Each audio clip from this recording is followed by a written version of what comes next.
السلام علیکم ورحمۃ اللہ وبرکاتہ۔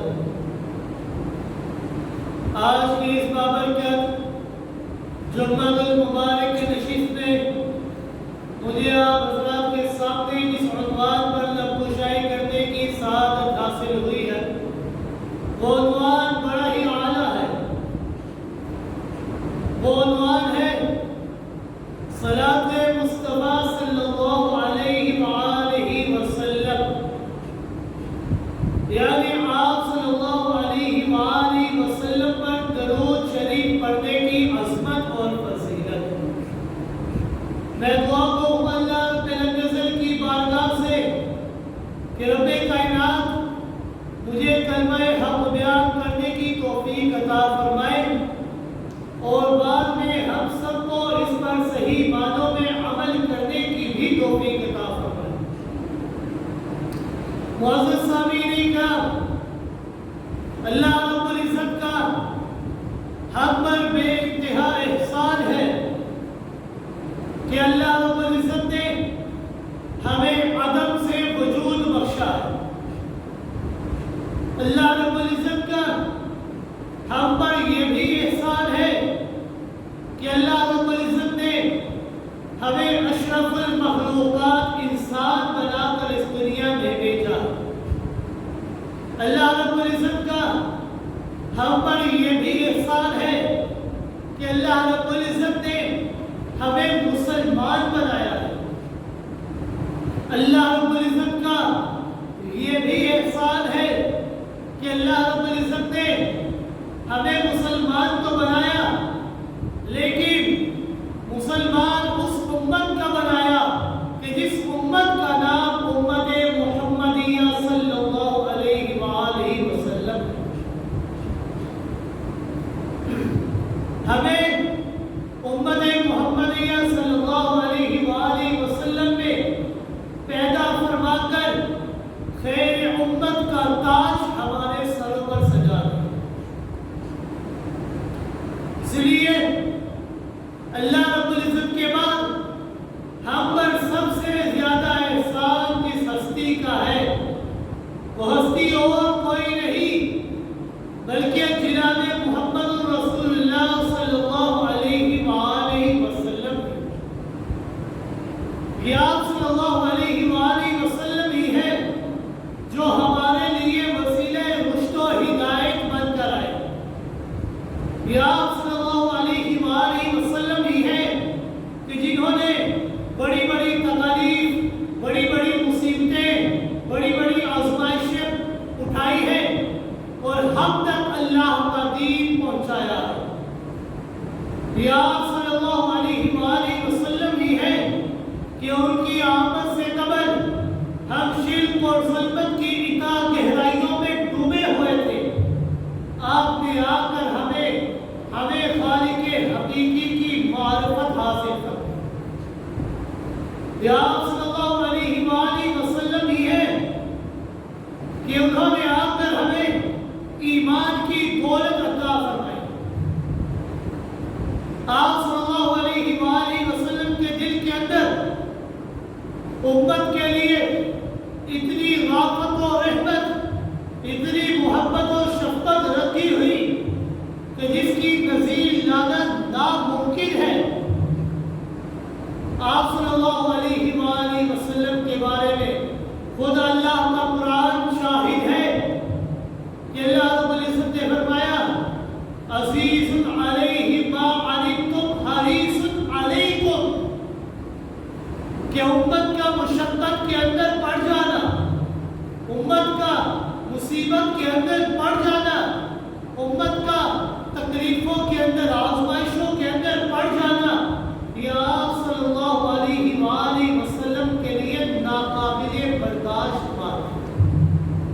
اور آپ صلی اللہ علیہ وآلہ وسلم ہر لحاظ سے اپنی امت کے فائدے کی خواہش رکھا تھا کہ کیسے میری امت کو فائدہ پہنچ سکتا ہے۔ معراج کی رات جناب محمد رسول اللہ صلی اللہ علیہ وآلہ وسلم عرش بری پر پہنچتے ہیں۔ وہاں پر رب کائنات نے جناب محمد رسول اللہ صلی اللہ علیہ وآلہ وسلم کو 50 نمازوں کا تحفہ عطا فرمایا۔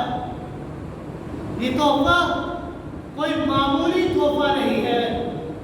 اللہ رب العزت نے جتنے بھی تحفے عطا فرمائے وہ سارے تحفے زمین پر عطا فرمائے، لیکن نماز کی شان یہ ہے کہ اللہ نے نماز کا تحفہ خود جناب محمد رسول اللہ صلی اللہ علیہ وآلہ وسلم کو عرش بری پر بلا کر عطا فرمایا۔ آپ صلی اللہ علیہ وآلہ وسلم جب ان 50 نمازوں کے تحفے کو لے کر واپس آ رہے تھے کہ جناب سیدنا موسیٰ علیہ السلام سے ملاقات ہوئی، بتایا گیا کہ 50 نمازوں کا تحفہ میری امت کو دیا گیا۔ سیدنا موسیٰ علیہ السلام نے مشورہ دیا کہ اللہ کے رسول صلی اللہ علیہ وآلہ وسلم آپ تو ان 50 نمازوں کو ادا کر دیں گے، لیکن ان امت کا لا تطیق ذلک، آپ کی امت ان 50 نمازوں کو ادا نہیں کر سکے گی اور مفت میں گناہگار ہوتی رہے گی۔ لہذا میرا مشورہ ہے کہ آپ بارگاہ الہی کے اندر جائیں، جا کر اللہ سے تخفیف کی دعا کریں کہ اللہ اس تحفے کے اندر تھوڑی نرمی کر دے، کمی بیشی کر دے، نمازوں کو تھوڑا کم کر دے۔ جناب محمد رسول اللہ صلی اللہ علیہ وآلہ وسلم کے دل میں اپنی امت کی شفقت اور رحمت اس قدر پھوٹ پھوٹ کر بھری ہوئی تھی کہ آپ نے اپنی امت کا خیال کرتے ہوئے نماز کے اندر تخفیف کرانے کے لیے بارگاہ الہی کے اندر 9 چکر لگائے، 9 چکر لگائے کہ میری امت یہ 50 نمازیں ادا نہیں کر سکے گی اور مفت میں گناہگار ہوتی رہے گی، لہذا اللہ رب العزت اس کے اندر تھوڑی کمی بیشی کر۔ اللہ رب العزت نے ان نمازوں کے اندر تخفیف کرتے کرتے 5 نمازوں کا تحفہ تھا، لیکن اللہ رب العزت کی رحمت کا اندازہ لگائیے کہ اللہ رب العزت کس قدر اپنی امت سے محبت کرتے ہیں، کس قدر لوگوں سے محبت کرتے ہیں کہ لوگ تو اتنے گناہگار کہ اللہ کو چھوڑ کر در در کے بھکاری بن جایا کرتے ہیں، لیکن اللہ رب العزت اسی انسانیت سے اتنی محبت کرتے ہیں کہ اللہ رب العزت نے فرمایا کہ اے میرے محبوب پیغمبر صلی اللہ علیہ وآلہ وسلم، میں نے تو 50 نمازوں کا تحفہ عطا کیا تھا، لیکن آپ کی امت کا خیال کرتے کرتے ان 50 نمازوں کے اندر تخفیف کرتے کرتے آخر میں 5 نمازیں رہ گئی ہے، لیکن میں رب کی رحمت کا اندازہ لگائیے کہ آپ کی امت کا جو بندہ بھی ان 5 نمازوں کو خوشبو وضو سے ادا کرے گا، میں اللہ ان 5 نمازوں کو ادا کرنے کی وجہ سے 50 نمازوں کا ثواب عطا کروں۔ شرط یہ ہے کہ اخلاص کے ساتھ، خشوع و خضوع کے ساتھ ادا کریں، لوگوں کو دکھانے کے لیے نہیں بلکہ اللہ کو راضی کرنے کے لیے نماز ادا کریں۔ حدیث شریف کے اندر بہت سے ایسے واقعات مل جاتے ہیں کہ آپ صلی اللہ علیہ وآلہ وسلم اگر کوئی بھی مستقل طور پر کام کرنا چاہتے تو وہ کام نہ کرتے اپنی امت کی تکلیف اور مشقت کی وجہ سے، اور یہ لفظ، یہ جملہ ارشاد فرما دیتے لولا ان اشق علی امتی، اگر مجھے میری امت کی مشقت کا خوف نہ ہوتا تو یہ کام میں ساری زندگی۔ رمضان کے اندر نماز تراویح ادا کرنا یہ آپ کو بے حد پسند تھا، لیکن آپ نے 3 دن نماز پڑھی، باقی دن نماز نہ پڑھی، کیوں؟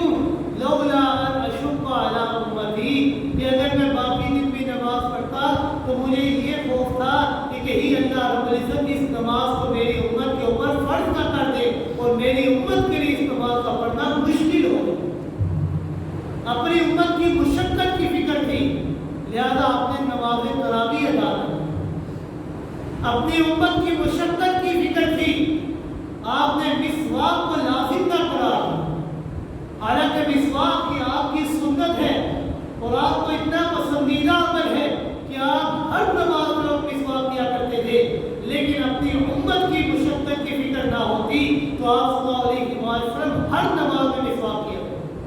آپ نے اس عمل کو بھی چھوڑا کہ کہیں میری امت کے اوپر یہ مسواک کرنا فرض نہ ہو، لولا ان اشق علی امتی، کہیں میری امت مشقت میں نہ ہو۔ آپ صلی اللہ علیہ وآلہ وسلم نے قربانی کی تو قربانی کرتے ہوئے اپنی امت کے غرباء کا خیال آ گیا۔ آپ صلی اللہ علیہ وآلہ وسلم نے فوراً اللہ کے حضور پیش ہوئے، اللہ سے دعا فرمائی، اللہم ھذا عنی وعمن لم یضحی من امتی، کہ اللہ میری اس قربانی کو میری طرف سے بھی قبول فرما لینا اور میری امت کے ان لوگوں کی طرف سے بھی قبول کر لینا کہ جو قربانی کرنے کی طاقت نہیں رکھتے۔ یعنی اس قدر دل کے اندر امت کی فکر تھی، دنیا کے اندر بھی امت کا خیال تھا، آخرت کے اندر بھی امت کا ہی خیال ہوگا۔ میدان محشر جب برپا ہوگا، لوگ انتہائی پریشانی کے عالم میں ہوں گے، لوگ انبیاء کے پاس جائیں گے، جا کر درخواست کریں گے، حضرت آدم سے درخواست کریں گے کہ آپ ہمارے جد امجد ہیں، اللہ کے حضور درخواست کریں کہ حساب کتاب کے معاملات کو شروع کر دیں، اب یہ پریشانی ہم سے برداشت نہیں ہوتی، جو فیصلہ کرتا ہے کر دے۔ لیکن حضرت آدم بھی فرمائیں گے، یا رب نفسی یا رب نفسی، اے اللہ مجھے اپنی جان کی فکر ہے، اللہ مجھے بچا دے۔ حضرت نوح کے پاس جائیں گے، درخواست کریں گے، وہ بھی یہی جملہ کہیں گے، یا رب نفسی یا رب نفسی۔ حضرت ابراہیم کے پاس جائیں گے، وہ بھی یہی کہیں گے، یا رب نفسی یا رب نفسی، اے اللہ مجھے بچا دینا، اے اللہ مجھے بچا دے۔ جتنے بھی انبیاء کے پاس جائیں گے، تمام انبیاء کی زبانوں سے یہی جملہ جاری ہوگا، یا رب نفسی یا رب نفسی، اے اللہ مجھے بچا لینا، اے اللہ مجھے بچا لینا۔ لیکن آخر کے اندر جب جناب محمد رسول اللہ صلی اللہ علیہ وآلہ وسلم کے پاس جائیں گے، جا کر درخواست کریں گے، تو اللہ کے حضور آپ صلی اللہ علیہ وآلہ وسلم سجدے میں گر جائیں گے، اتنا طویل سجدہ کریں گے کہ جس کا مقابلہ کوئی نہیں کر سکتا۔ کچھ دیر کے بعد اللہ رب العزت جناب محمد رسول اللہ صلی اللہ علیہ وآلہ وسلم سے فرمائیں گے، ارفع رأسک یا محمد، کہ اے محمد آپ اپنے سر مبارک کو اٹھائیے، سر کو اٹھا، اشفا تشفا، آپ مانگیے میں دیتا جاؤں گا، آپ سفارش کیجئے میں سفارش کو قبول کرتا جاؤں گا۔ آپ کا کام ہے مانگنا، میں اللہ کا کام ہے دینا۔ آپ کو مانگنا آتا ہے، میں اللہ کو دینا آتا ہے۔ آپ مانگتے جائیے، سفارش کرتے جائیے، میں اللہ سفارش کو قبول کرتا جاؤں گا۔ اللہ کے حضور آپ صلی اللہ علیہ وآلہ وسلم جب سر کو اٹھائیں گے اور سب سے پہلا جملہ جو کہیں گے وہ جملہ یہی ہوگا، یا رب امتی یا رب امتی، اے اللہ میری امت کا خیال کرنا، اے اللہ میری امت کا خیال کرنا۔ یعنی اس قدر امت سے محبت۔ اور ایک موقع پر آپ صلی اللہ علیہ وآلہ وسلم نے فرمایا کہ اللہ رب العزت نے ہر نبی کو ایک دعا ایسی عطا فرمائی ہے کہ جس دعا کا حوالہ دے کر وہ اللہ سے جو بھی دعا کریں گے میں اللہ ان کی اس دعا کو قبول کروں۔ لِكُلِّ نَبِيٍّ دَعْوَةٌ مُسْتَجَابَةٌ، ہر نبی کو ایک دعا ایسی عطا کی گئی ہے کہ جس دعا کا حوالہ دیں گے اللہ رب العزت اس دعا کو قبول فرمائے، چاہے وہ نبی اس دعا کو خیر کے طور پر استعمال کرے یا بد دعا کی شکل میں استعمال کرے، جس صورت میں بھی استعمال کریں گے اللہ رب العزت اس دعا کو استعمال ضرور پورا کرے گا۔ آپ صلی اللہ علیہ وآلہ وسلم نے فرمایا، فَتَعَجَّلَ كُلُّ نَبِيٍّ، ہر نبی نے اس دعا کو مانگنے میں جلدی کر دی اور اس دنیا کے اندر اس دعا کو مانگا۔ وَإِنِ اتَّبَعْتُ دَعْوَتِي شَفَاعَةً لِأُمَّتِي يَوْمَ الْقِيَامَةِ، اور مجھے بھی یہ دعا دی گئی، لیکن میں نے اس دعا کو دنیا کے اندر استعمال نہیں کیا، بلکہ اس دعا کو سنبھال کر رکھا کہ تاکہ کل قیامت کے دن میں اپنی امت کے گناہ گاروں کی سفارش کر سکوں۔ حالانکہ میرے اوپر بڑی بڑی مصائب، بڑی بڑی تکلیفیں آئی، ظلم و ستم کے پہاڑ ڈائے گئے، میرے دندان مبارک شہید کیے گئے، میرے نالین لہو لہان ہو گئے، مجھے شیب ابی طالب میں 3 سال تک قید رکھا گیا، میرے اوپر اوجھری رکھی جاتی تھی، میرے رستے میں کانٹے بچھائے جاتے تھے، میری بچیوں کو طلاقیں دلوائی گئی، لیکن یہ ساری مصیبتیں، ساری تکلیفیں، ساری مشقتیں میں نے برداشت کی اور اس دعا کو استعمال نہ کیا۔ کیوں استعمال نہ کیا؟ کہ تاکہ میں کل قیامت کے دن اپنے گناہگاروں کی سفارش کر سکوں۔ فَهِيَ قَائِلَةٌ إِن شَاءَ اللَّهُ تَعَالَى مَنْ أُمَّتِي مَنْ مَاتَ لَا يُشْرِكُ بِاللَّهِ شَيْئًا۔ اور میں اللہ سے امید رکھتا ہوں اس بات کی کہ انشاءاللہ اللہ رب العزت میری اس دعا کو میری امت کے ان لوگوں کے بارے میں ضرور قبول فرمائیں گے، مَنْ مَاتَ لَا يُشْرِكُ بِاللَّهِ شَيْئًا، کہ میری امت کے ان لوگوں کے متعلق قبول فرمائیں گے کہ جس نے اللہ کے ساتھ شرک نہ کیا۔ جو بندہ اس حال کے اندر اس دنیا سے گیا کہ اس نے اللہ کے ساتھ شرک نہ کیا ہو، اللہ کے ساتھ کسی کو شریک نہ ٹھہرایا ہو، تو کل قیامت کے دن اللہ صلی اللہ علیہ وآلہ وسلم کی سفارش اس کے حق میں ضرور و ضرور قبول ہے۔ ذرا سوچئے، کیا ہم اتنے شفیق اور مہربان نبی کے احسانات کا بدلہ اتار سکتے ہیں؟ ہم اتنے شفیق اور مہربان نبی کا احسانات کا بدلہ نہیں اتار سکتے، ہم کوشش کر سکتے ہیں، اور کوشش کی ایک صورت یہ ہے کہ ہم آپ صلی اللہ علیہ وآلہ وسلم کی ذات عالی کے اوپر درود پاک پڑھا کریں۔ آپ صلی اللہ علیہ وآلہ وسلم کے درجات کی مزید بلندی کے لیے اللہ کے حضور دعا کیا کریں۔ اسی لیے تو اللہ رب العزت نے قرآن مجید کے اندر ارشاد فرمایا، یا ایھا الذین آمنوا، یا ایھا الذین آمنوا، یا ایھا الذین آمنوا صلوا علیہ وسلموا تسلیما۔ اے ایمان والو، اے مومنو، درود و سلام پڑھو آپ صلی اللہ علیہ وآلہ وسلم۔ اور غور فرمائیے، یہ درود پاک کا حکم، یہ ایک ایسا انداز اللہ نے اپنایا ہے کہ پورے قرآن مجید کے اندر اللہ رب العزت نے کسی حکم کے متعلق ایسا انداز نہیں اپنایا۔ جو انداز اللہ نے اس حکم کے متعلق اپنایا، وہ انداز اللہ نے کسی حکم کے متعلق نہیں اپنایا۔ آپ صلی اللہ علیہ وآلہ وسلم پر درود شریف پڑھنا یہ ایک ایسا عظیم عمل ہے کہ اللہ رب العزت نے فرمایا کہ اے لوگوں، یہ میں اللہ بھی پڑھتا ہوں، میرے فرشتے بھی پڑھتے ہیں، لہذا یا ایھا الذین آمنوا، اے ایمان والو، تمہارے اوپر بھی لازم ہے کہ تم بھی میرے حبیب کے اوپر درود پڑھو۔ ان اللہ وملائکتہ یصلون علی النبی، کہ میں اللہ رب العزت اور میرے فرشتے یصلون علی النبی، وہ آپ صلی اللہ علیہ وآلہ وسلم کے اوپر درود پڑھتے ہیں۔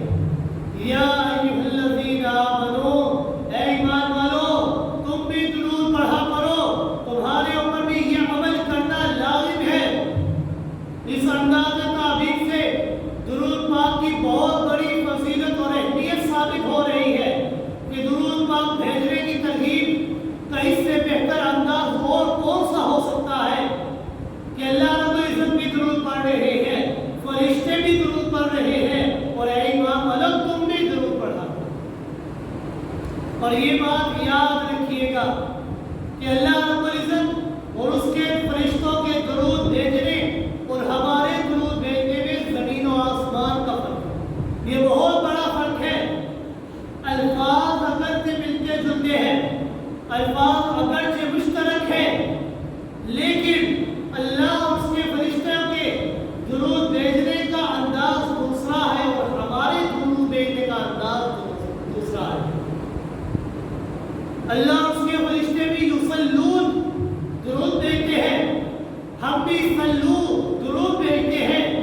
لیکن معنی کے اندر فرق ہے۔ فرق کیا ہے؟ اللہ رب العزت درود بھیجتے ہیں، مطلب یہ ہے کہ اللہ رب العزت اپنی رحمتیں اور برکتیں نازل کرتے ہیں، آپ صلی اللہ علیہ وآلہ وسلم کی عزت اور عظمت کے اندر مزید اضافہ فرماتے ہیں۔ فرشتوں کے درود بھیجنے کا مقصد کہ وہ اللہ تعالیٰ سے آپ صلی اللہ علیہ وآلہ وسلم کی مزید بلندی مرتبت کی دعا کرتے ہیں اور رحمت و برکات کے پھول نچھاور کرنے کی دعا کی۔ اور ہمارے درود بھیجنے کا مقصد یہ ہے کہ ہم آپ صلی اللہ علیہ وآلہ وسلم کی بلندی درجات کے لیے اللہ سے دعا کرتے ہیں کہ اللہ رب العزت آپ صلی اللہ علیہ وآلہ وسلم کا مزید رحمتیں، عنایتیں، انعامات نازل فرما اور آپ کی شان اقدس کے اندر مزید اضافہ فرما۔ اور یہ بات یاد رکھیے گا، درود شریف یہ ایک ایسی دعا ہے کہ اس کی بہت زیادہ فضیلت اور عظمت ہے۔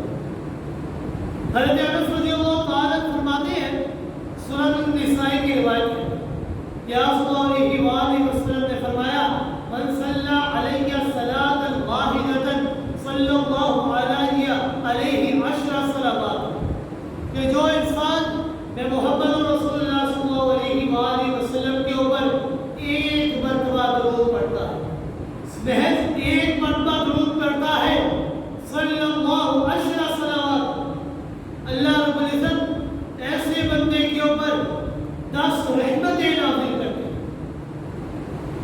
یعنی ایک مرتبہ درود پڑھا، اللہ رب العزت 10 رحمتوں کا نزول کرتے ہیں۔ لیکن اللہ کی رحمت کس قدر زیادہ ہے؟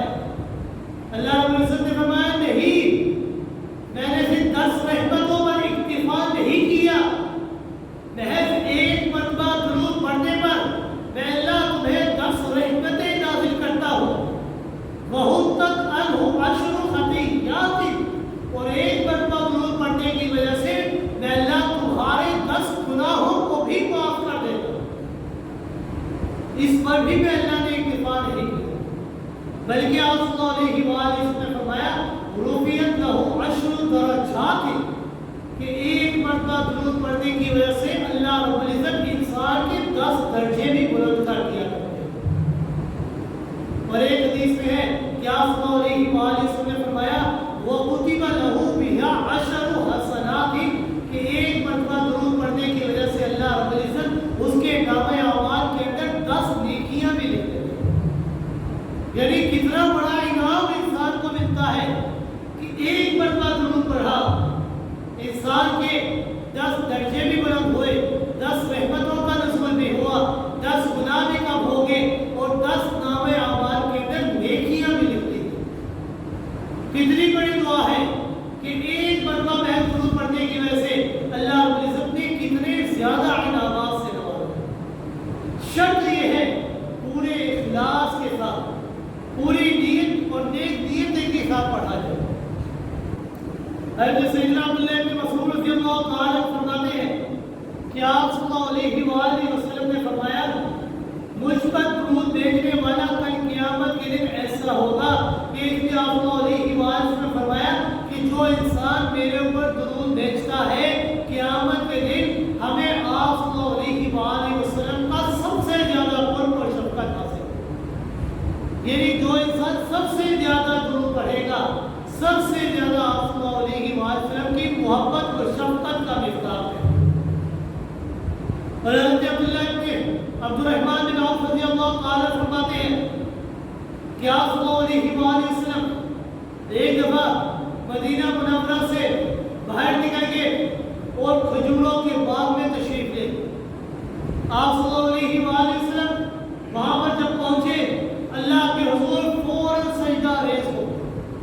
آپ صلی اللہ علیہ وآلہ وسلم نے اتنا لمبا سجدہ کیا، اتنا لمبا سجدہ کیا، حتیٰ خشیت ان یکون اللہ قد توفاہ، یہاں تک کہ مجھے اس بات کا خوف ہو گیا کہ کہیں اللہ رب العزت نے آپ کی روح مبارک کو قبض تو نہیں کر لیا، آپ اس دنیا فانی سے پردہ روح تو نہیں ہوگے۔ کافی دیر کے بعد جب آپ صلی اللہ علیہ وآلہ وسلم نے اپنے سر مبارک کو سجدے کی حالت سے اٹھایا تو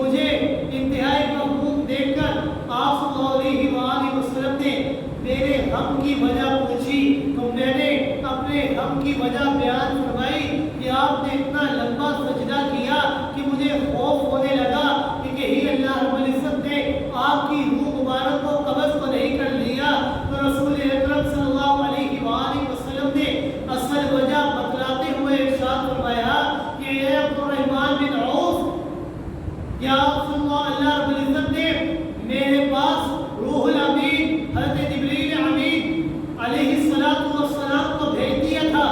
وہ میرے پاس ایک پیغام لے کر آئے اور پیغام کوئی عام پیغام نہیں تھا بلکہ بہت بڑی خوشخبری تھی. میری امت کے لیے بہت بڑی خوشخبری تھی.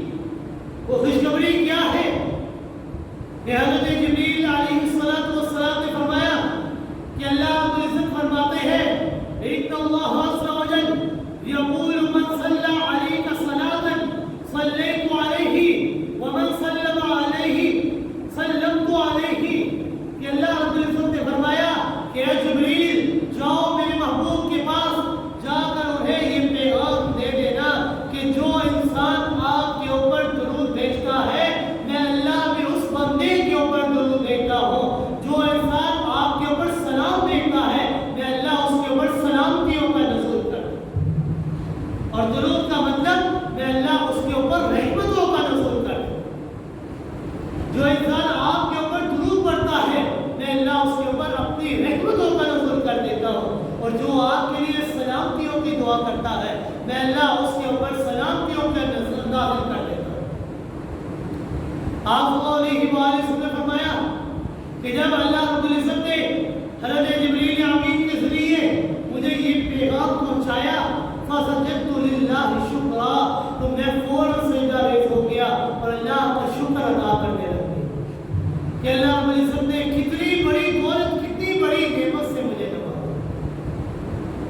صرف اتنا ہی نہیں حضرت حذیفہ بن ثابت انصاری رضی اللہ تعالیٰ فرماتے ہیں کہ رسول اکرم صلی اللہ علیہ وآلہ وسلم نے فرمایا کہ میرا جو امتی مجھ پر درود بھیجتا ہے اور یہ دعا کرتا ہے اللہم انزل المقعد المقرب عندک یوم القیامہ کہ اللہ اپنے نبی جناب محمد رسول اللہ صلی اللہ علیہ وآلہ وسلم کو قیامت کے دن اپنے قریب کی نشست عطا فرمانا. تو آپ صلی اللہ علیہ وآلہ وسلم نے فرمایا وجبت لہ شفاعتی ایسے بندے کے لیے میں محمد کی شفاعت واجب ہو جاتی کہ میری سفارش ایسے بندے کے لیے واجب ہو چکی کہ میں اس کے لیے سفارش کروں. اور صرف اتنا ہی نہیں کہ جس طرح درود شریف پڑھنے کی عظمت ہے اسی طرح جو انسان درود شریف نہیں پڑھتا اس کے لیے بہت ساری وعیدیں بھی ہیں. حضرت سیدنا علی رضی اللہ تعالیٰ فرماتے ہیں کہ پیغمبر کائنات صلی اللہ علیہ وآلہ وسلم نے فرمایا البخیل الذی من ذکرت عنده فلم یصلی علی کہ اصلی بخیل اور کنجوس وہ آدمی ہے کہ جس کے سامنے میں محمد کا ذکر کیا جائے اور وہ مجھ پر درود نہ پڑھے. جس کے سامنے میں محمد کا نام لیا جائے اور وہ میرے اوپر درود نہ پڑھے اصل بخیل اور کنجوس آدمی یہی ہے. مطلب یہ ہے کہ عام طور پر بخیل اس شخص کو سمجھا جاتا ہے جو مال و دولت خرچ کرنے میں بخیل ہوا کرتا ہے. وہ بخل سے کام لیتا ہے لیکن اس سے بھی بڑا بخیل ہے اور وہ بخیل اور کوئی نہیں. بخیل وہ ہے کہ جس کے سامنے محسن انسانیت جناب محمد رسول اللہ صلی اللہ علیہ وآلہ وسلم کا نام لیا جائے اور وہ آپ کے اوپر درود نہ پڑھے اس سے بڑا بخیل اور کوئی نہیں ہو سکتا. حضرت قتادہ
حضرت کعب رضی اللہ تعالیٰ فرماتے ہیں کہ ایک دن رسول اکرم صلی اللہ علیہ وآلہ وسلم نے صحابہ اکرام کو جمع ہونے کا حکم دیا. ہم لوگ جمع ہو گئے مسجد نبوی کے اندر, منبر کے قریب ہم جمع ہو گئے. رسول اکرم صلی اللہ علیہ وآلہ وسلم منبر پر چڑھے, پہلی سیڑھی پر قدم رکھا, آمین فرمایا. دوسری سیڑھی پر قدم رکھا, آمین فرمایا. تیسری سیڑھی پر قدم رکھا, آمین فرمایا. پھر آپ صلی اللہ علیہ وآلہ وسلم اپنے خطاب سے فارغ ہو گئے تو ہم نے عرض کیا یا رسول اللہ صلی اللہ علیہ وسلم سمعنا منک اليوم شیئا ما كنا نسمعه. ہم نے آج آپ کی لسان مقدس سے ایسی بات سنی ہے, ایسا کام دیکھا ہے کہ جو اس سے قبل ہم نے نہیں سنا تھا اور نہ ہی دیکھا تھا. یعنی آپ صلی اللہ علیہ وآلہ وسلم کا بار بار آمین کا فرمانا یہ ہم نے پہلے کبھی نہیں دیکھا. آپ صلی اللہ علیہ وآلہ وسلم نے فرمایا کہ منبر کے ہر درجے پر چڑھتے ہوئے جبریل امین میرے پاس آئے, آ کر بد دعا کرتے گئے اور میں نے آمین کہا. صحابہ کرام خوف زدہ ہو گئے, سوال کیا وہ کون سا بدبخت انسان ہے, وہ کون سے سیاہ لوگ ہیں کہ جن کے بارے میں جبریل امین کو بد دعا کر رہے ہیں اور خاتم النبیین پیغمبر آمین کہہ کر اس بد دعا کے اوپر مہر لگا رہے ہیں. وہ کون سے بدترین لوگ ہیں, وہ کون سے بدبخت لوگ ہیں.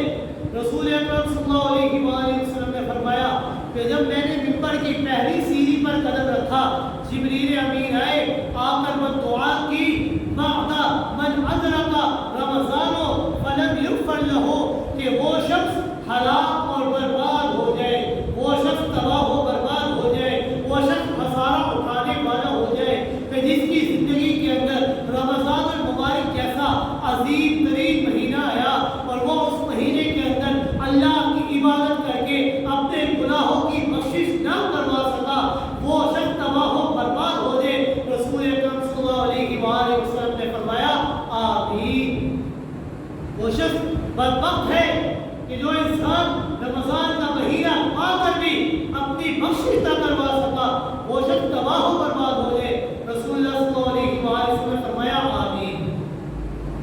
جب میں نے منبر کی سیڑھی پر دوسری سیڑھی پر قدم رکھا تو جبریل امین آئے, بد دعا کی ذکرت عنده فلم یصلی علیک کہ آپ کا ذکر جب کیا جائے اور وہ انسان آپ کے اوپر درود نہ پڑھے, ایسا بندہ بھی تباہ و برباد ہو جائے, ایسا بندہ بھی ذلیل و رسوا ہو جائے.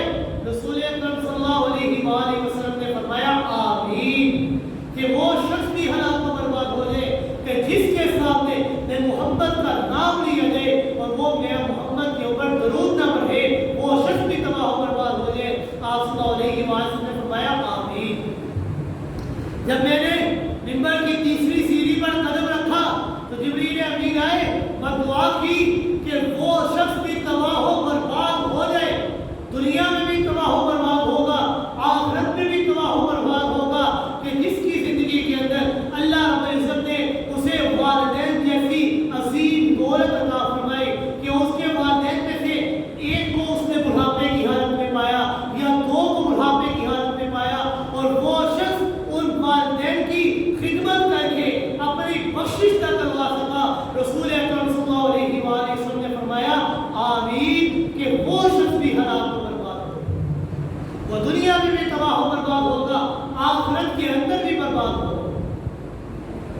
کہ جس کی زندگی کے اندر والدین میں سے کوئی ایک یا کوئی دونوں بڑھاپے کی حالت میں پہنچے اور وہ ان کو برا بھلا کہتا ہو, ان کو عزت نہ کرتا ہو, ان کی بات نہ مانتا ہو, ان کو ترجیح نہ دیتا ہو, وہ شخص بھی تباہ و برباد ہو جائے.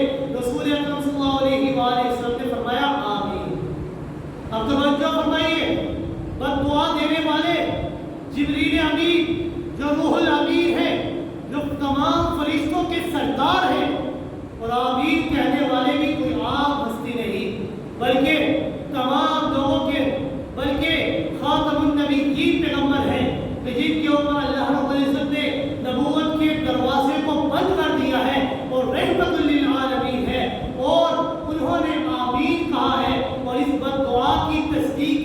مہر لگا دی ہے، بھلا ایسی بد دعا کی قبولیت کے اندر کوئی شک باقی رہ جاتا ہے؟ ایسی بد دعا کی قبولیت کے اندر کوئی شک بھی باقی نہیں ہے۔ اللہ رب العزت ہمیں ان کی بد دعاؤں سے محفوظ رہنے کی توفیق نصیب فرمائے۔ اور بعض لوگ کے ذہن میں یہ سوال پیدا ہوتا ہے کہ آپ صلی اللہ علیہ وآلہ وسلم کو درود شریف کی کیا ضرورت ہے؟ کیا ہم درود پڑھیں گے تو تب اللہ رب العزت آپ صلی اللہ علیہ وآلہ وسلم کے درجات کو بلند کریں گے؟ آخر ہمیں آپ صلی اللہ علیہ وآلہ وسلم پر درود پڑھنے کا کیوں حکم دیا گیا؟ تو اس کا جواب یہ ہے کہ آپ صلی اللہ علیہ وآلہ وسلم کو ہرگز ہمارے درود کی ضرورت نہیں ہے۔ آپ صلی اللہ علیہ وآلہ وسلم ہرگز ہمارے درود کے محتاج نہیں ہیں۔ اگر روئے زمین کے سارے لوگ، بچے، بوڑھے، جوان، عورتیں، سارے درود پڑھنا بالکل بند کر دیں گے، تب بھی اللہ رب العزت آپ صلی اللہ علیہ وآلہ وسلم پر اپنی رحمتیں اور برکتیں ہما وقت نچھاور کرتے ہیں۔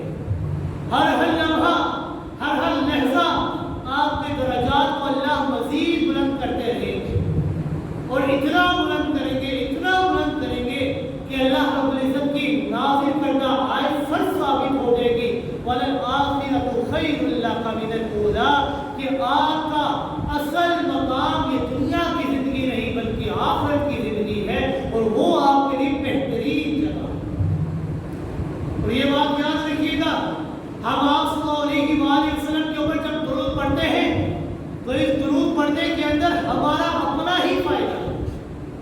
یہ جو ہم درود پڑھتے ہیں تو اس درود پڑھنے کی وجہ سے اللہ رب العزت ہمارے اوپر ہی رحمتوں کا نزول کرتے ہیں۔ گویا کہ درود پاک پڑھنے کی وجہ سے ہمارا اپنا ہی فائدہ نظر آتا ہے کہ جتنا ہم درود پڑھیں گے اللہ اتنے ہی ہمیں رحمتوں سے نوازتے ہیں۔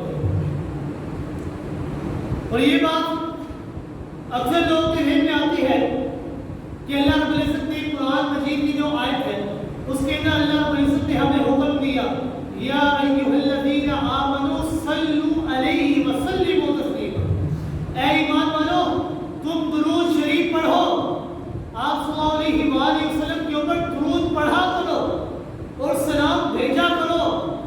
اس آیت کے اندر اللہ رب العزت نے ہمیں دو چیزوں کا حکم دیا، ایک سلو درود پڑھو، دوسرا سلمو سلامتیوں کی دعا کیا کرو۔ لیکن جب ہم درود شریف پڑھتے ہیں تو کیا کرتے ہیں؟ سب سے پہلا لفظ ہی آتا ہے اللہم صلی علی، اے اللہ تو درود بھیج آپ صلی اللہ علیہ وآلہ وسلم۔ حالانکہ آیت کے اندر اللہ رب العزت نے ہمیں حکم دیا، یا ایھا الذین آمنوا صلوا، اے ایمان والو تم درود پڑھو، لیکن جب ہم درود پڑھتے ہیں تو اللہ کو ہم حکم دیتے ہیں، اللہ رب العزت کو ہم کہتے ہیں کہ اے اللہ آپ درود بھیجیں۔ اس بات کا کیا جوڑ ہے؟ تو اس کا سیدھا سا جواب یہ ہے، پیغمبر کائنات صلی اللہ علیہ وآلہ وسلم کی ذات اور ان کا نفس ہر لحاظ سے پاک ہے، ہر قسم کی خطا، ہر قسم کے گناہ، ہر قسم کے عیب سے پاک ہے، اور ہم انتہائی گناہ گار ہیں، ہم خطا کار ہیں، ہم عیب دار ہیں۔ پر جو خود سرابہ عیوب اور نقائص ہو، اس کی کیا مجال کہ ایسی ہستی کے اوپر درود بھیجے کہ جو عیبوں اور نقائص سے پاک اور صاف ہے۔ اسی لیے ہم اللہ رب العزت سے عرض کرتے ہیں کہ اللہ رب العزت ہم تو گناہ گار ہیں، ہم خطا کار ہیں، ہم عیب دار ہیں، ہمارا درود کیا پہنچے گا؟ اے اللہ آپ صلی اللہ علیہ وآلہ وسلم کے اوپر اپنی رحمتیں اور درود نازل کریں۔ یہ بالکل ایسے ہی ہے کہ جیسے آپ صلی اللہ علیہ وآلہ وسلم نے اللہ رب العزت کی تعریف کرنا چاہی تو آپ صلی اللہ علیہ وآلہ وسلم نے فرمایا، اللہم لا احصی ثناء علیک انت کما اثنیت علیک، اے اللہ میں تیری تعریف نہیں کر سکتا جس طرح تیری تعریف کا حق ہے۔ اے اللہ تو بالکل ایسا ہی ہے جیسا کہ تو نے اپنی خود کی تعریف کی، جس طرح تو نے اپنی تعریف کی ہے تو بالکل ویسا ہی ہے، بالکل اسی طرح۔ اے اللہ ہم آپ صلی اللہ علیہ وآلہ وسلم کے اوپر درود نہیں بھیج سکتے کیونکہ ہم خود خطا کار ہیں، ہم گناہ گار ہیں۔ اے اللہ جس طرح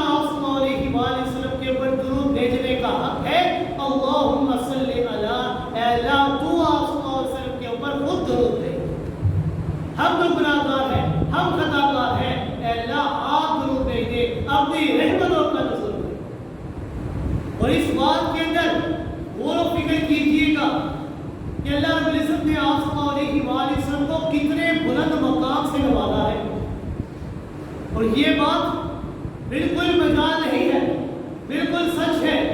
بعد از خدا بزرگ توئی قصہ مختصر کہ اللہ رب العزت کے بعد سب سے زیادہ مقام جس ہستی کا ہے وہ ہستی آپ صلی اللہ علیہ وآلہ وسلم کی، یعنی آپ صلی اللہ علیہ وآلہ وسلم کی عظمت اور شان اس قدر زیادہ ہے کہ اللہ رب العزت کے بعد اگر کسی ہستی کا مقام ہے تو وہ کوئی اور نہیں بلکہ آپ صلی اللہ علیہ وآلہ وسلم کی ہستی، یعنی اس قدر عظمت اور شان ہونے کے باوجود ہمیں یہ حکم دیا گیا ہے کہ اے ایمان والو، تم نے آپ صلی اللہ علیہ وآلہ وسلم سے نہیں مانگنا، اگر مانگنا ہے تو صرف اور صرف میں اللہ سے مانگنا ہے۔ اگر انسان صرف اسی ایک نقطے کے اندر غور و فکر کر لے تو انسان کو خالق اور مخلوق کی صحیح معنوں میں پہچان ہو جائے، یعنی اس قدر مقام ہے آپ صلی اللہ علیہ وسلم کا کہ اللہ کے بعد سب سے زیادہ شان آپ صلی اللہ علیہ وآلہ وسلم کی ہے، لیکن اللہ رب العزت اتنی زیادہ شان دینے کے باوجود ہمیں حکم دیتے ہیں کہ اے ایمان والو، تم نے آپ صلی اللہ علیہ وآلہ وسلم سے نہیں مانگنا، چاہے ان کی شان کس قدر زیادہ کیوں نہ ہو، اگر مانگنا ہے تو میں اللہ رب العزت سے مانگنا ہے اور کسی سے نہیں مانگنا۔ اللہم صلی علی، اے اللہ تو ہی درود بھیج۔ صرف اتنا ہی نہیں، اذان کے بعد جب ہم دعا کرتے ہیں تو دعا کے اندر بھی آپ صلی اللہ علیہ وآلہ وسلم کے لیے دعا کرتے ہیں، کس طرح اللہم رب هذه الدعوة التامة والصلاة القائمة آت محمدا الوسیلة والفضیلة والدرجة الرفیعة وابعثه مقاما محمودا الذی وعدته وارزقنا شفاعته یوم القیامة انک لا تخلف الميعاد۔ اے اللہ، آپ صلی اللہ علیہ وآلہ وسلم کو وہ مقام محمود عطا کر دے کہ جس مقام محمود کا تو نے وعدہ کیا۔ ہم آپ کے لیے اللہ سے دعائیں کر رہے ہیں تو انسان اگر اسی ایک نقطے کے اندر غور و فکر کر لے تو انسان کو خالق اور مخلوق کی پہچان ہو جائے گی کہ مانگنا کس سے ہے اور کس کے لیے مانگنا، کہ مانگنا صرف اللہ سے ہے اور کسی سے۔ اور درود شریف کون سا پڑھنا چاہیے؟ ہم اگر کہیں بھی چلے گئے، اکثر لوگوں کے درود مختلف ہیں، کوئی درود پڑھتا ہے، کوئی درود پڑھتا ہے۔ آئیے میں آپ کو وہ درود سناتا ہوں کہ جو درود رسول اکرم صلی اللہ علیہ وآلہ وسلم نے ہمیں بتایا۔ کون سا درود افضل ہوگا کہ جو رسول اکرم صلی اللہ علیہ وآلہ وسلم نے ہمیں بتایا، یا وہ درود افضل ہے جو آج کے علماء اکرام بتاتے ہیں؟ بے شک وہی درود افضل ہے جو رسول اکرم صلی اللہ علیہ وآلہ وسلم نے ہمیں سکھایا۔ آپ صلی اللہ علیہ وآلہ وسلم کے اوپر جب اللہ رب العزت نے اس آیت کو نازل فرمایا، ان اللہ وملائکتہ یصلون علی النبی یا ایھا الذین آمنوا صلوا علیہ وسلموا تسلیما۔ اے ایمان والو، تم بھی آپ صلی اللہ علیہ وآلہ وسلم کے اوپر درود و سلام پڑھا کرو۔ صحابہ کرام نے عرض کیا، یا رسول اللہ صلی اللہ علیہ وآلہ وسلم، ہمیں اس بات کا تو پتہ ہے کہ آپ کے لیے سلامتی کی دعا کیسے کرنی ہے، ہمیں یہ نہیں پتا کہ آپ کے اوپر درود کیسے پڑھنا ہے۔ آپ نے ہمیں سلام بھیجنا تو سکھا دیا ہے کہ جب ہم تشہد کے اندر بیٹھتے ہیں تو دعا کرتے ہیں، السلام علیکہ ایھا النبی ورحمۃ اللہ وبرکاتہ۔ سلام پڑھنا تو آپ نے ہمیں سکھا دیا ہے، درود ہم کیسے پڑھیں؟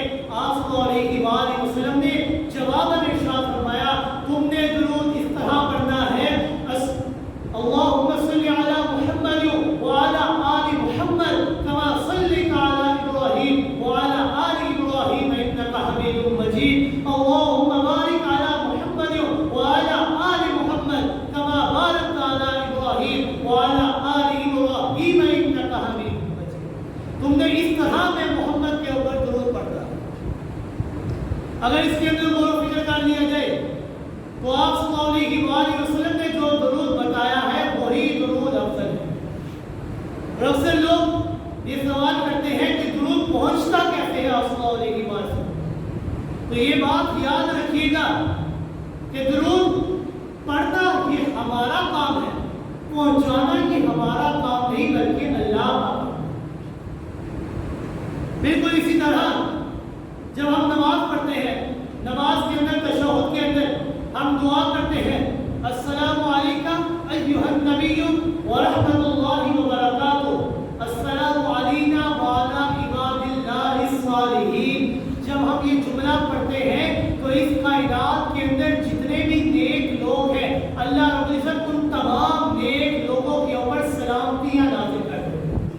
اب ہم نماز میں دعا کرتے ہیں اے اللہ تمام نیک لوگوں کے اوپر سلامتیوں کو نازل کر دے. ہم نماز میں ہیں, ہم دعا کی تمام نیک لوگوں کے متعلق اے اللہ سلام کو نازل کر دے, اور ہمارے ساتھ جو نمازی کھڑا ہے اس کو بھی اس بات کا علم نہیں ہے کہ ہم نے اس کے لیے سلامتی کی دعا کی, اس کو بھی معلوم نہیں ہے. ہمارا کام ہے پہنچانا, ہمارا کام ہے پڑھنا, اللہ کا کام ہے پہنچانا. جس طرح ہم درود پڑھتے ہیں, درود پڑھنا ہمارا کام ہے, پہنچانا اللہ کا کام ہے. کیونکہ درود کے اندر سب سے پہلا لفظ جو ہم کرتے ہیں, سب سے پہلا لفظ جو ہم پڑھتے ہیں وہ لفظ بھی یہی ہے اللہم صلی علی, اے اللہ تو درود بھیج دے. ہمارا کام ہے پڑھنا, ہم نے اللہ کو مخاطب کیا, اے اللہ ہم نے پڑھ لیا ہے, اب تیرا کام ہے پہنچانا. اب یہ ہم نے اللہ کے اوپر ذمہ داری عائد کر دی کہ اللہ تیرے اوپر ہے پہنچانا کیسے ہے. اب اس بات کے اندر ایک دوسرے سے لڑنا کہ پہنچتا کیسے ہے, اس دنیا کے اندر پہنچتا ہے, آخرت کے اندر پہنچتا ہے, زندگی کے اندر پہنچتا ہے, کیسے پہنچتا ہے, اس بحث کے اندر ہمیں نہیں پڑھنا چاہیے. ہمارا کام ہے پڑھنا اور اللہ کا کام ہے پہنچانا. جب ہم نے اللہ کے سپرد کر دیا ہے تو پھر ہمیں اس بحث کے اندر نہیں پڑھنا چاہیے. اللہم صلی علی کہہ کر ہم نے اللہ کے سپرد کر دیا ہے, اللہ اب تو نے ہی پہنچانا, اور اللہ رب العزت یہ بہتر پہنچانے والے ہیں, ہم نہیں پہنچا سکتے. اور یہ درود شریف یہ ایک ایسی دعا ہے کہ آپ صلی اللہ علیہ وآلہ وسلم کے متعلق سیدنا عمر فاروق رضی اللہ تعالیٰ فرماتے ہیں کہ جو انسان دعا کرتا ہے اور دعا کے اندر درود شریف نہیں پڑھتا, ایسے بندے کی دعا آسمان و زمین کے درمیان معلق رہتی ہے, لٹکی رہتی ہے. اس کی دعا تب تک قبول نہیں ہوتی جب تک وہ میں محمد کے اوپر درود پاک کرتا.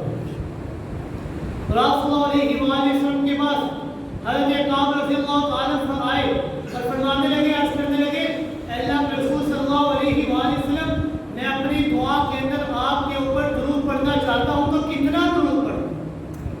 آپ صلی اللہ علیہ وآلہ وسلم نے فرمایا جتنا تو پڑھ سکتا ہے اتنا پڑھ. انہوں نے عرض کیا یا رسول اللہ صلی اللہ علیہ وآلہ وسلم, اگر میں اپنی دعا کا چوتھائی حصہ آپ کے اوپر درود پڑھنے پر مختص کر دوں کیا یہ کافی ہو جائے گا؟ آپ صلی اللہ علیہ وآلہ وسلم نے فرمایا ما شئتا, جو تو چاہے وہ کر سکتا ہے, لیکن اگر تو اس سے زیادہ کر لے وہ تیرے حق میں اور بہتر ہو. حضرت کعب نے عرض کیا یا رسول اللہ صلی اللہ علیہ وآلہ وسلم, اگر میں اپنی دعا آدھی دعا آپ کے اوپر درود پڑھنے پر مختص کر دوں تو کیا یہ کافی ہوگا؟ آپ صلی اللہ علیہ وآلہ وسلم نے فرمایا ما شئتا, جتنا تو چاہے اتنا کر سکتا ہے, لیکن اگر اس سے بھی زیادہ کرے گا تو تیرے لیے اور بہتر ہو. حضرت کعب سمجھنے لگے یا رسول اللہ صلی اللہ علیہ وآلہ وسلم, اگر میں اپنی دعا کا 2/3 حصہ درود پر مختص کر دوں کیا میرے لیے کافی ہو جائے گا؟ آپ صلی اللہ علیہ وآلہ وسلم نے فرمایا ما شئتا, جو تو چاہے کر لے, لیکن اگر تو اس سے بھی زیادہ کرے گا اور بہتر ہو جائے گا. حضرت کعب نے عرض کیا یا رسول اللہ صلی اللہ علیہ وآلہ وسلم, پھر تو ایک ہی صورت باقی رہتی ہے کہ میں ساری کی ساری دعا صرف درود ہی پڑھا کروں اور کچھ نہ مانگوں. آپ صلی اللہ علیہ وآلہ وسلم نے فرمایا کہ آپ جب تیری ساری کی ساری دعا صرف اور صرف درود شریف ہو, تمہیں محمد کے اوپر درود پڑھے گا تو یہ بات یاد رکھنا کہ درود پڑھنے کی وجہ سے جو تیرے اوپر مشکلات آئی ہیں, تو ان مشکلات کے متعلق اللہ سے دعا نہیں کر سکا. اس درود پڑھنے کی وجہ سے اللہ رب العزت ان مشکلات کو بن مانگے تیرے لیے حل کر دے. اور جن گناہوں سے تو معافی مانگنا چاہتا تھا, لیکن اس درود شریف کو پڑھنے کی وجہ سے تو اللہ سے ان گناہوں کی بخشش طلب نہ کر سکا, اللہ اس درود کی برکت کی وجہ سے بن مانگے تیرے گناہوں کو بھی معاف کر. یہ درود شریف یہ ایک ایسی عظیم ترین دعا ہے کہ آپ صلی اللہ علیہ وآلہ وسلم نے فرمایا کہ جو انسان میں محمد کے اوپر درود پڑھتا ہے, محض ایک مرتبہ درود پڑھتا ہے, اللہ رب العزت ایک مرتبہ درود پڑھنے کی وجہ سے ایسے بندے کے 10 درجات کو بلند کر دیتے. صرف 10 درجات کو بلند نہیں کرتے بلکہ اللہ رب العزت اس کے 10 گناہوں کو بھی ختم کر دیتے ہیں. صرف اور گناہوں کو ختم کرتے ہیں اور اس کے نامہ اعمال کے اندر 10 نیکیاں بھی لکھ دیتے ہیں. صرف محض ایک مرتبہ درود پڑھنے کی وجہ سے۔ اللہ رب العزت سے دعا ہے کہ اللہ رب العزت ہمیں آپ صلی اللہ علیہ وآلہ وسلم پر صحیح معنوں میں درود شریف پڑھنے کی توفیق عطا فرمائے۔ وما علینا